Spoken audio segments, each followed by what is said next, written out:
بسم الله الرحمن الرحيم ألف لام را كتاب أحكمت آياته ثم فصلت من لدن حكيم خبير ألا تعبدوا إلا الله إنني لكم منه نذير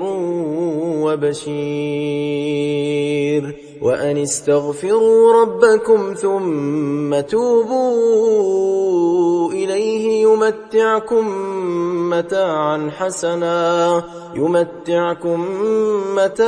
حسنا إلى أجل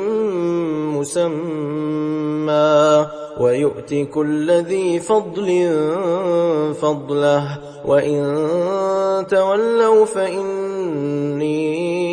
أخاف عليكم عذاب يوم كبير إلى الله مرجعكم وهو على كل شيء قدير ألا إنهم يثنون صدورهم ليستخفوا منه ألا حين يستغشون ثيابهم يعلم ما يسرون وما يعلنون إنه عليم بذات الصدور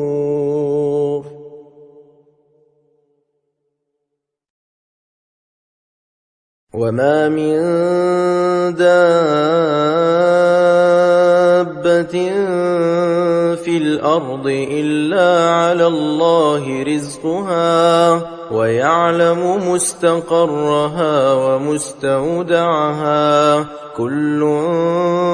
في كتاب مبين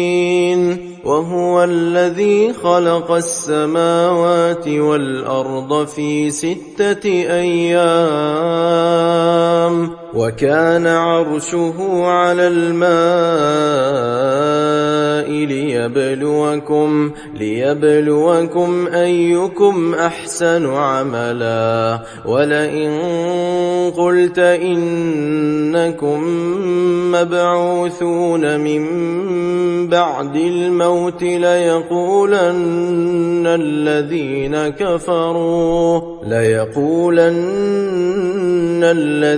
كفروا إن هذا إلا سحر مبين ولئن أخرنا عنهم العذاب إلى أمة معدودة ليقولن ما يحبسه ألا يوم يأتيهم ليس مصروفا عنهم وحاق بهم ما كانوا به يستهزئون ولئن أذقنا الإنسان منا رحمة ثم نزعناها منه إنه ليئوس كفور ولئن أذقناه نعماء بعد ضراء مسته ليقولن ذهب السيئات عني إنه لفرح فخور إلا الذين صبروا وعملوا الصالحات أولئك لهم مغفرة وأجر كبير فلعلك تارك بعض ما يوحى إليك وضائق به صدرك أن يقولوا لولا أنزل عليه كنز أو جاء معه ملك إنما أنت نذير والله على كل شيء وكيل أم يقولون افتراه قل فأتوا بعشر سور مثله مفتريات وادعوا من استطعتم من دون الله إن كنتم صادقين فإن لم يستجيبوا لكم فاعلموا أنما أنزل بعلم الله وأن لا إله إلا هو فهل أنتم مسلمون من كان يريد الحياة الدنيا وزينتها نوفي إليهم أعمالهم فيها وهم فيها لا يبخسون أولئك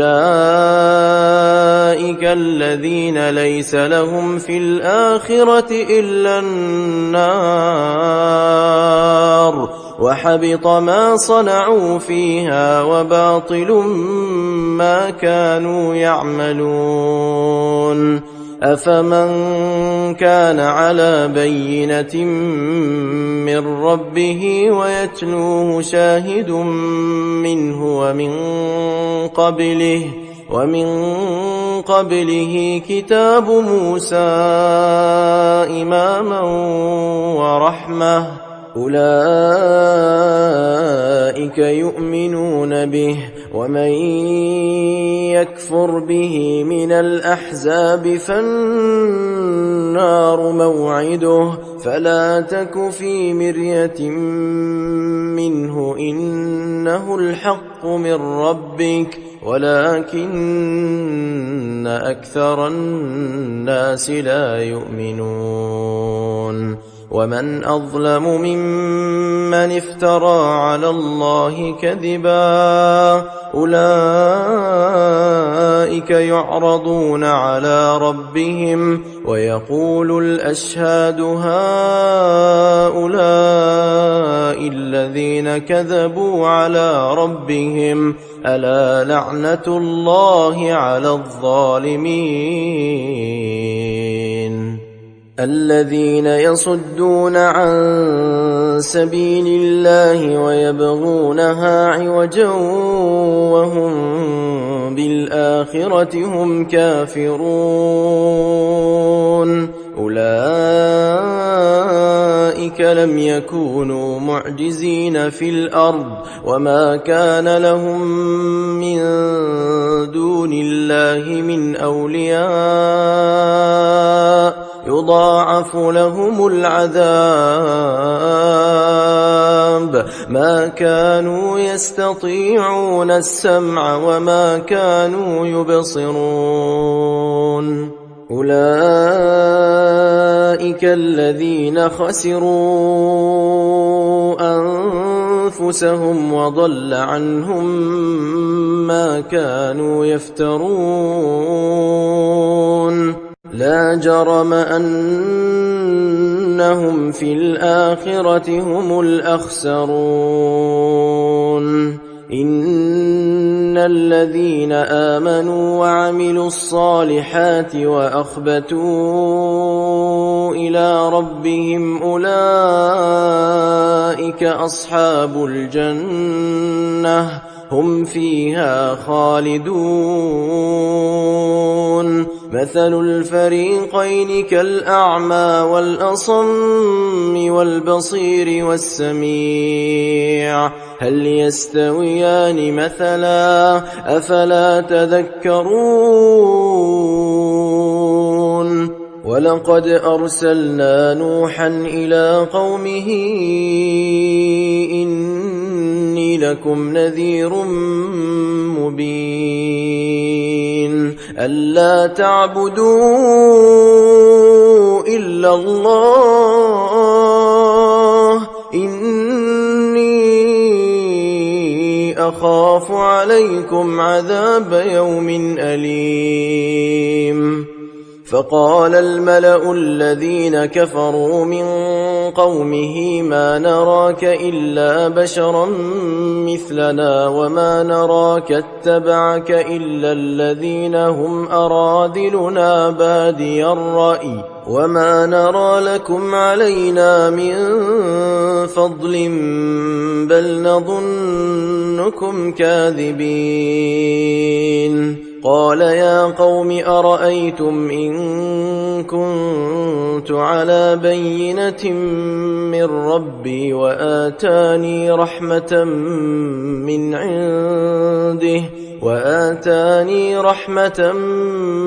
عنده فعميت عليكم أنلزمكموها وأنتم لها كارهون.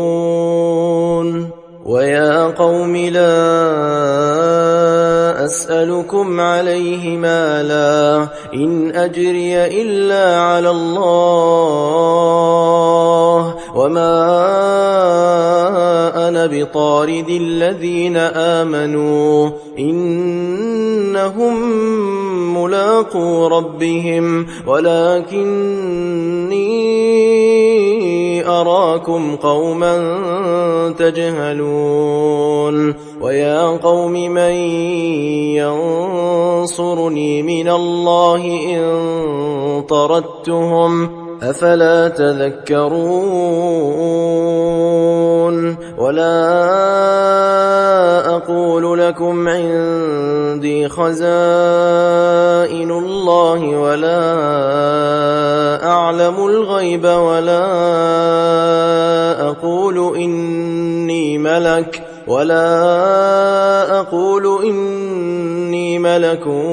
ولا أقول للذين تزدري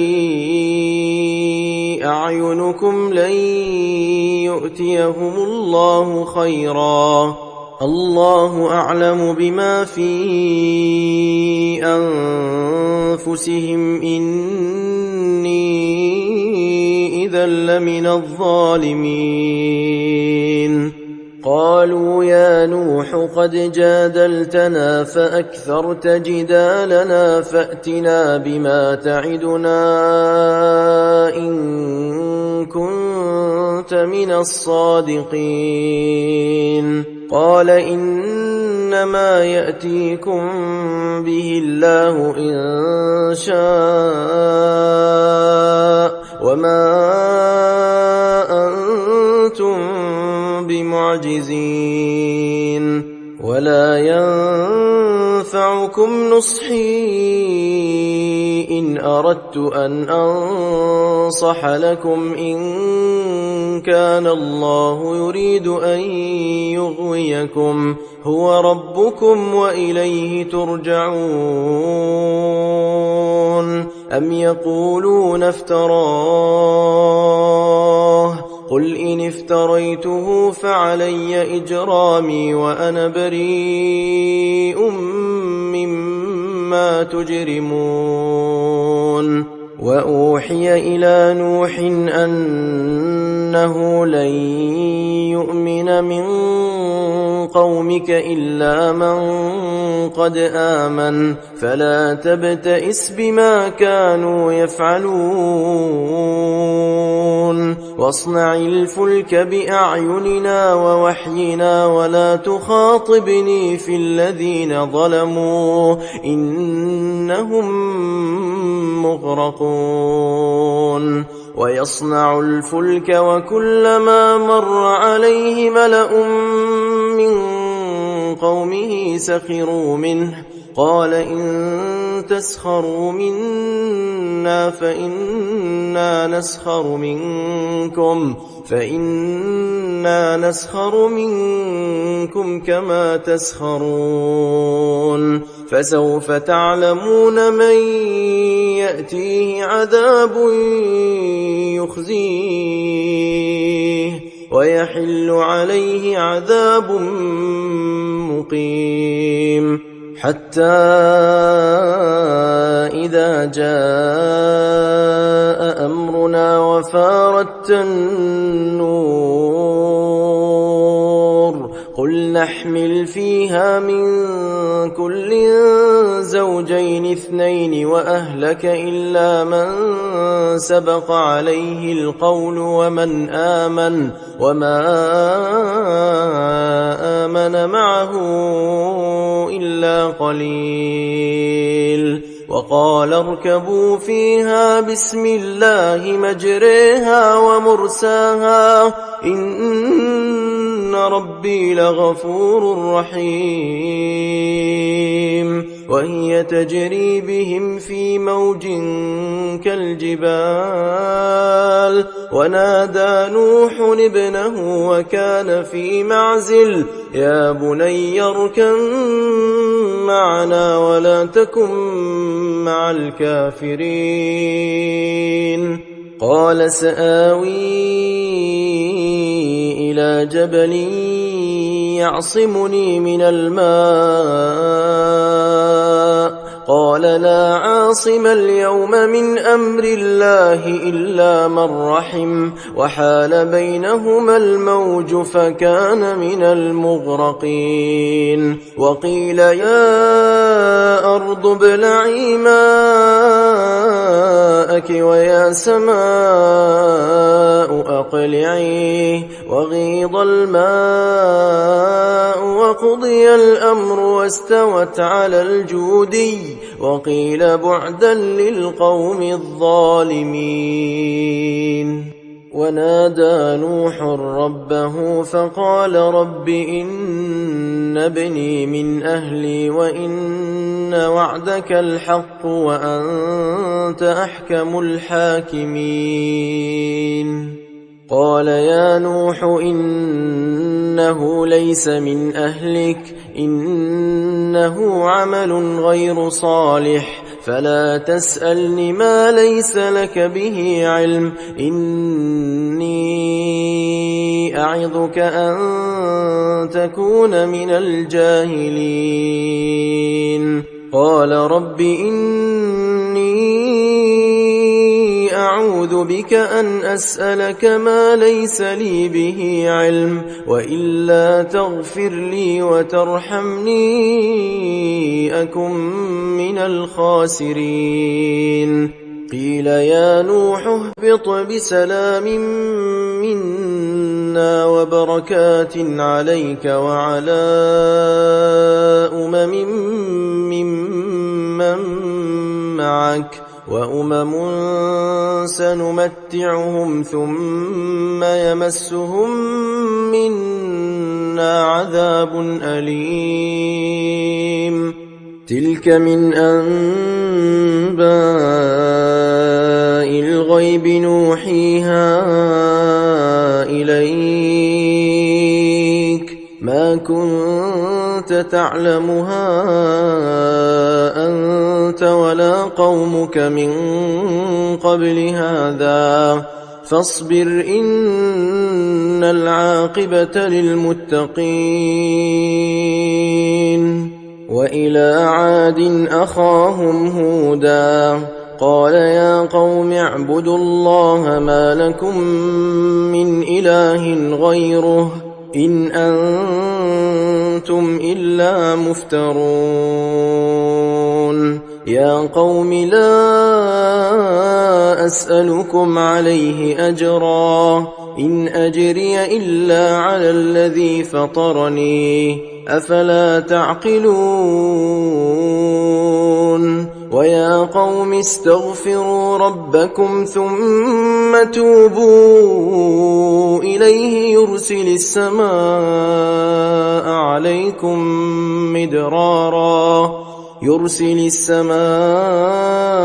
عليكم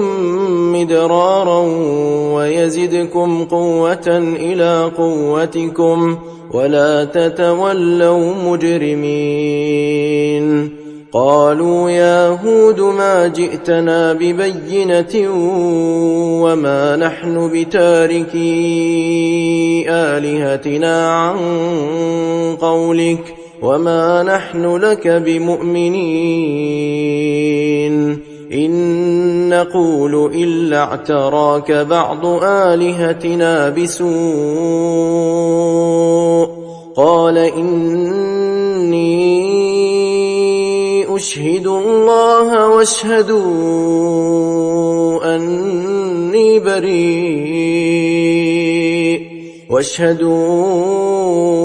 أني بريء مما تشركون من دونه فكيدوني جميعا ثم لا تنظرون إني توكلت على الله ربي وربكم ما من دابة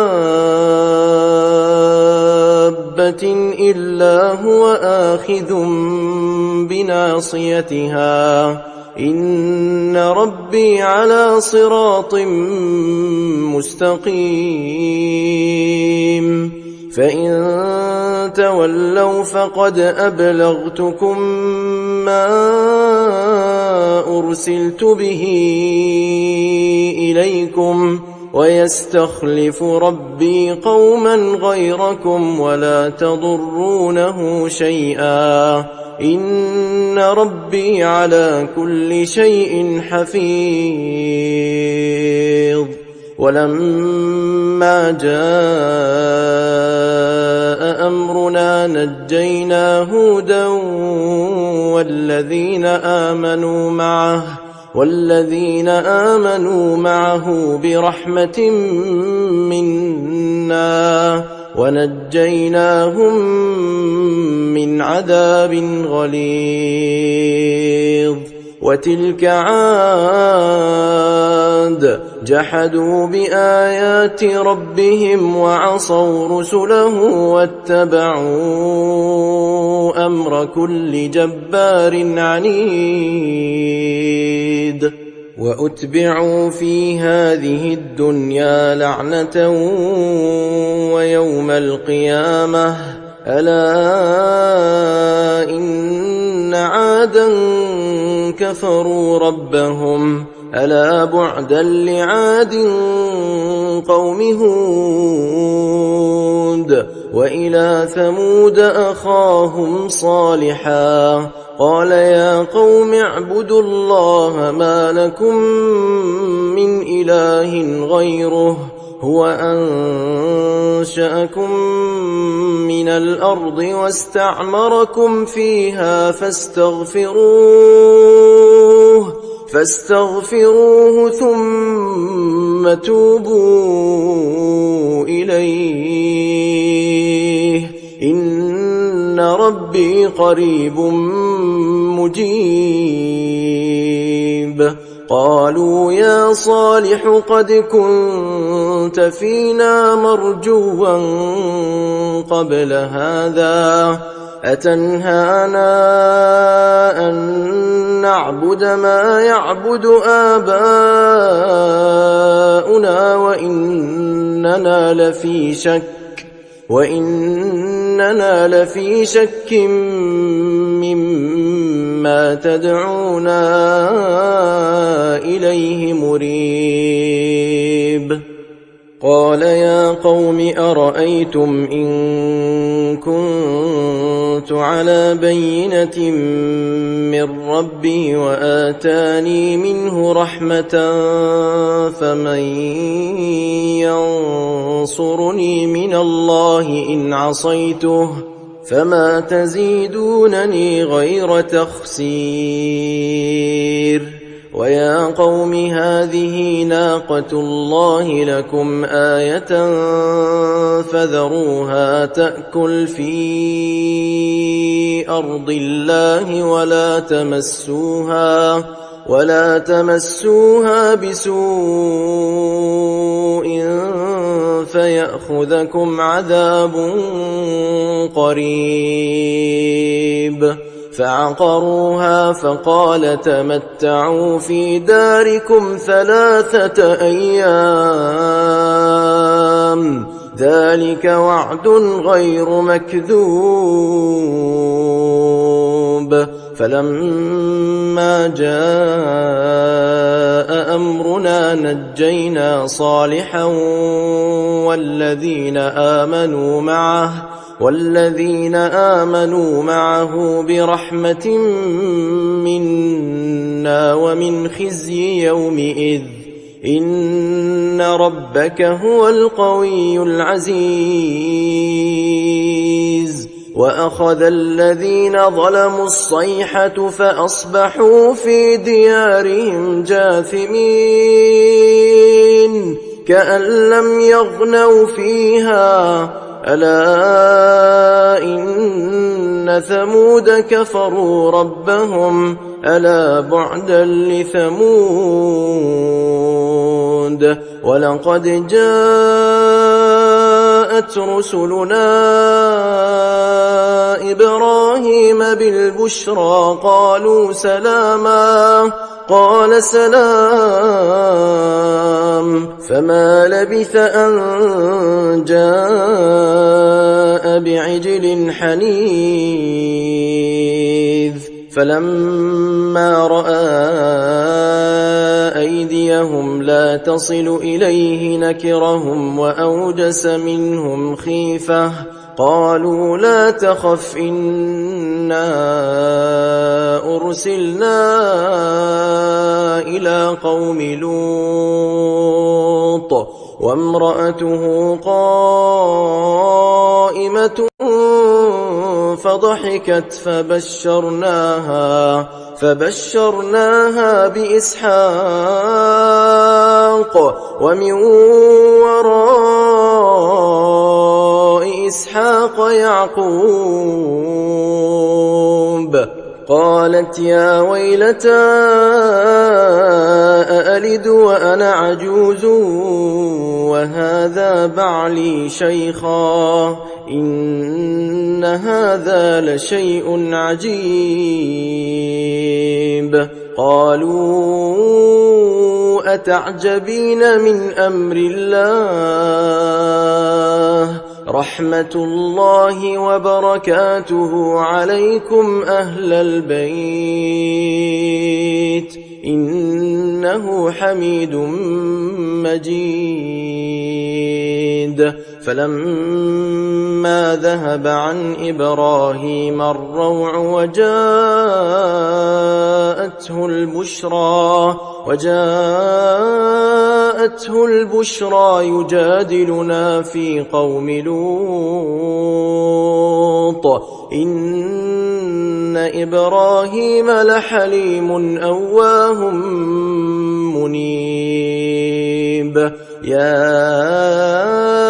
إبراهيم أعرض عن هذا إنه قد جاء أمر ربك وإنهم آتيهم عذاب غير مردود ولما جاءت رسلنا لوطا سيء بهم وضاق بهم ذرعا وقال هذا يوم عصيب وجاءه قومه يهرعون إليه ومن قبل كانوا يعملون السيئات قال يا قوم هؤلاء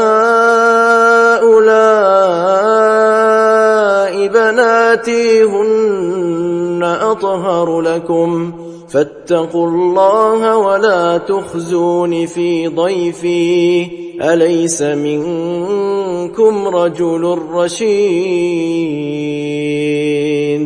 قالوا لقد علمت ما لنا في بناتك من حق وإنك لتعلم ما نريد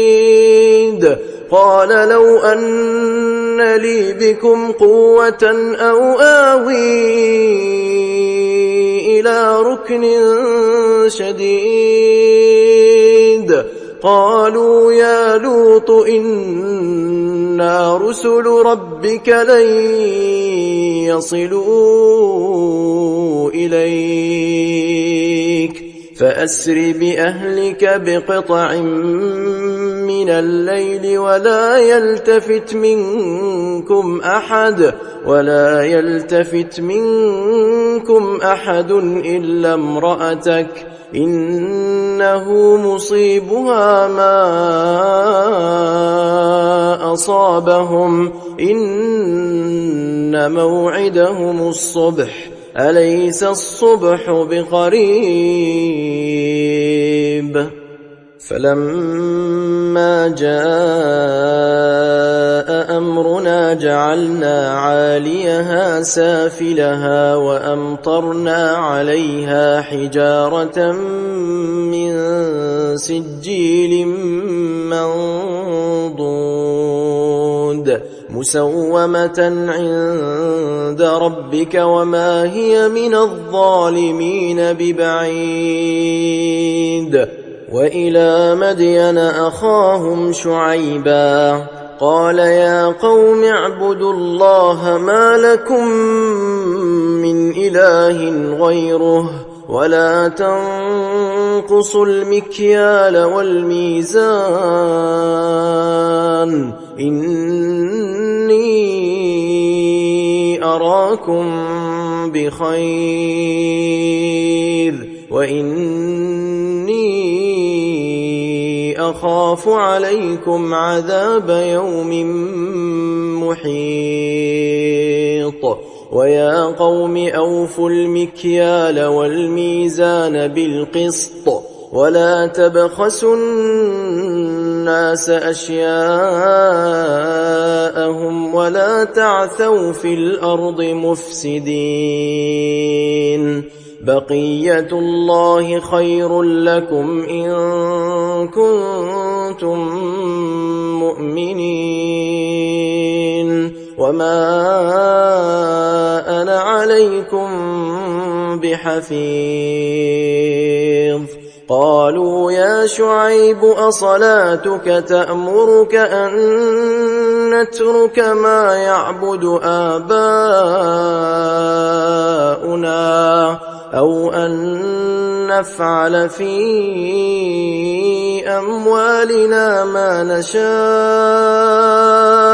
إنك لأنت الحليم الرشيد قال يا قوم أرأيتم إن كنت على بينة من ربي ورزقني منه رزقا حسنا وما أريد أن أخالفكم إلى ما أنهاكم عنه إن أريد إلا الإصلاح ما استطعت وما توفيقي إلا بالله عليه توكلت وإليه أنيب ويا قوم لا يجرمنكم شقاقي أن يصيبكم مثل ما أصاب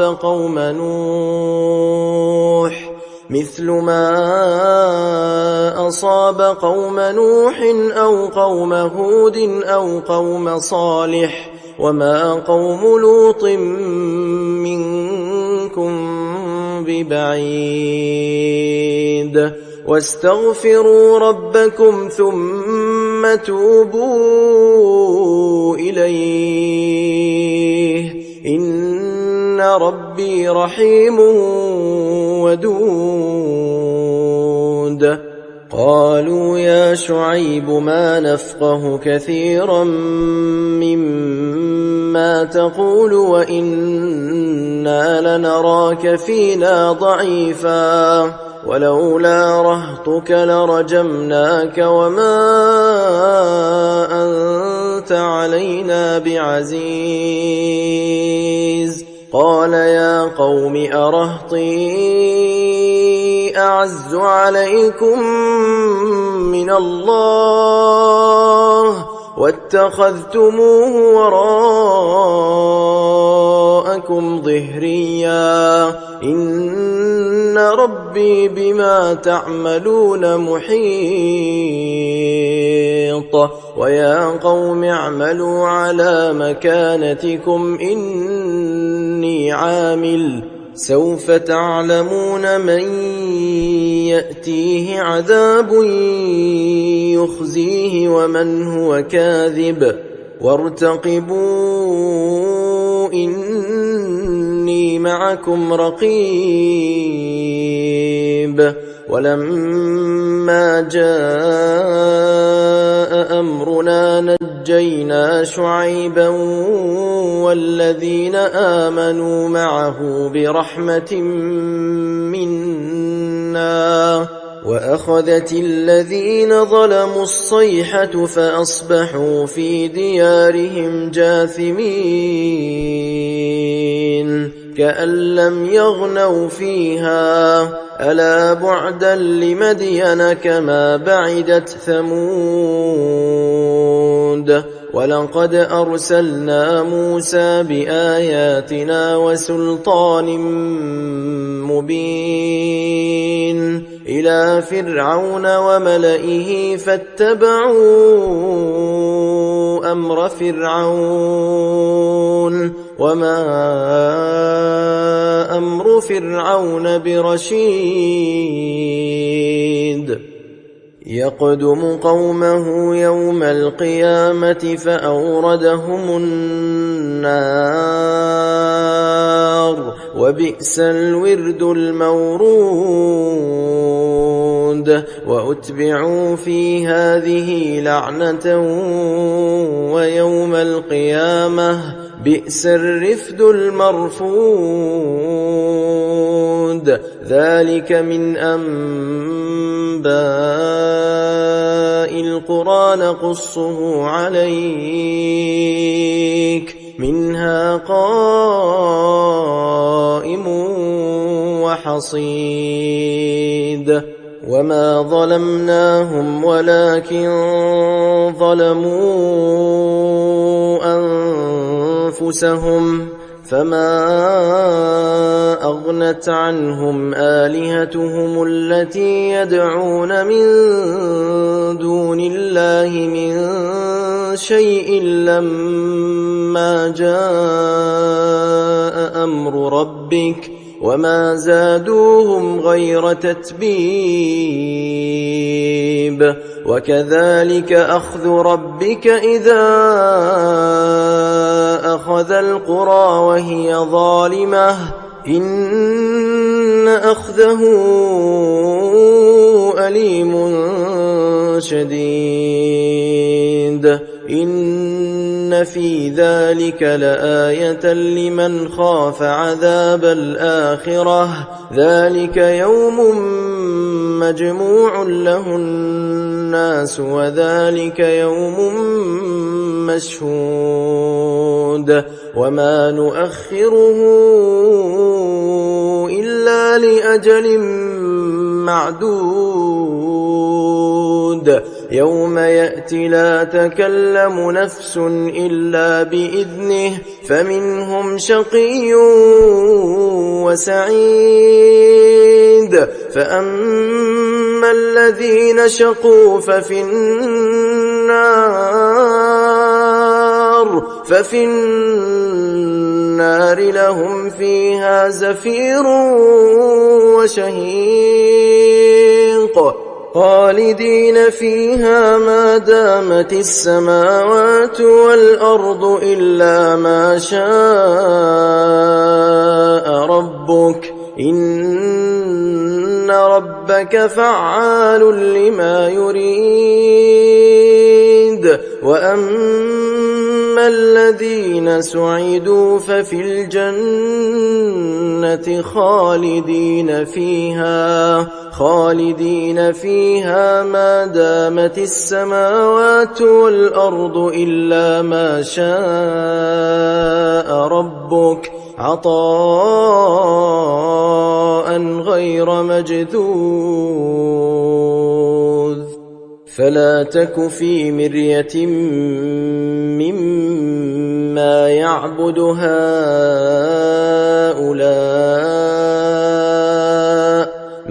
يعبدون إلا كما يعبد آباؤهم من قبل وإنا لموفوهم نصيبهم غير منقوص ولقد آتينا موسى الكتاب فاختلف فيه ولولا كلمة سبقت من ربك لقضي بينهم وإنهم لفي شك منه مريب وإن كلا لما ليوفينهم ربك أعمالهم إنه بما يعملون خبير فاستقم كما أمرت ومن تاب معك ولا تطغوا إنه بما تعملون بصير ولا تركنوا إلى الذين ظلموا فتمسكم النار وما لكم من دون الله من أولياء ثم لا تنصرون وأقم الصلاة طرفي النهار وزلفا من الليل إن الحسنات يذهبن السيئات ذلك ذكرى للذاكرين واصبر فإن الله لا يضيع أجر المحسنين فلولا كان من القرون من قبلكم أولو بقية ينهون عن الفساد في الأرض إلا قليلا ممن أنجينا منهم واتبع الذين ظلموا ما أترفوا فيه وكانوا مجرمين وما كان ربك ليهلك القرى بظلم وأهلها مصلحون ولو شاء ربك لجعل الناس أمة واحدة ولا يزالون مختلفين إلا من رحم ربك ولذلك خلقهم وتمت كلمة ربك لأملأن جهنم من الجنة والناس أجمعين وكلا نقص عليك من أنباء الرسل ما نثبت به فؤادك وجاءك في هذه الحق وموعظة وذكرى للمؤمنين وقل للذين لا يؤمنون اعملوا على مكانتكم إنا عاملون وانتظروا إنا منتظرون ولله غيب السماوات والأرض وإليه يرجع الأمر كله فاعبده وتوكل عليه وما ربك بغافل عما تعملون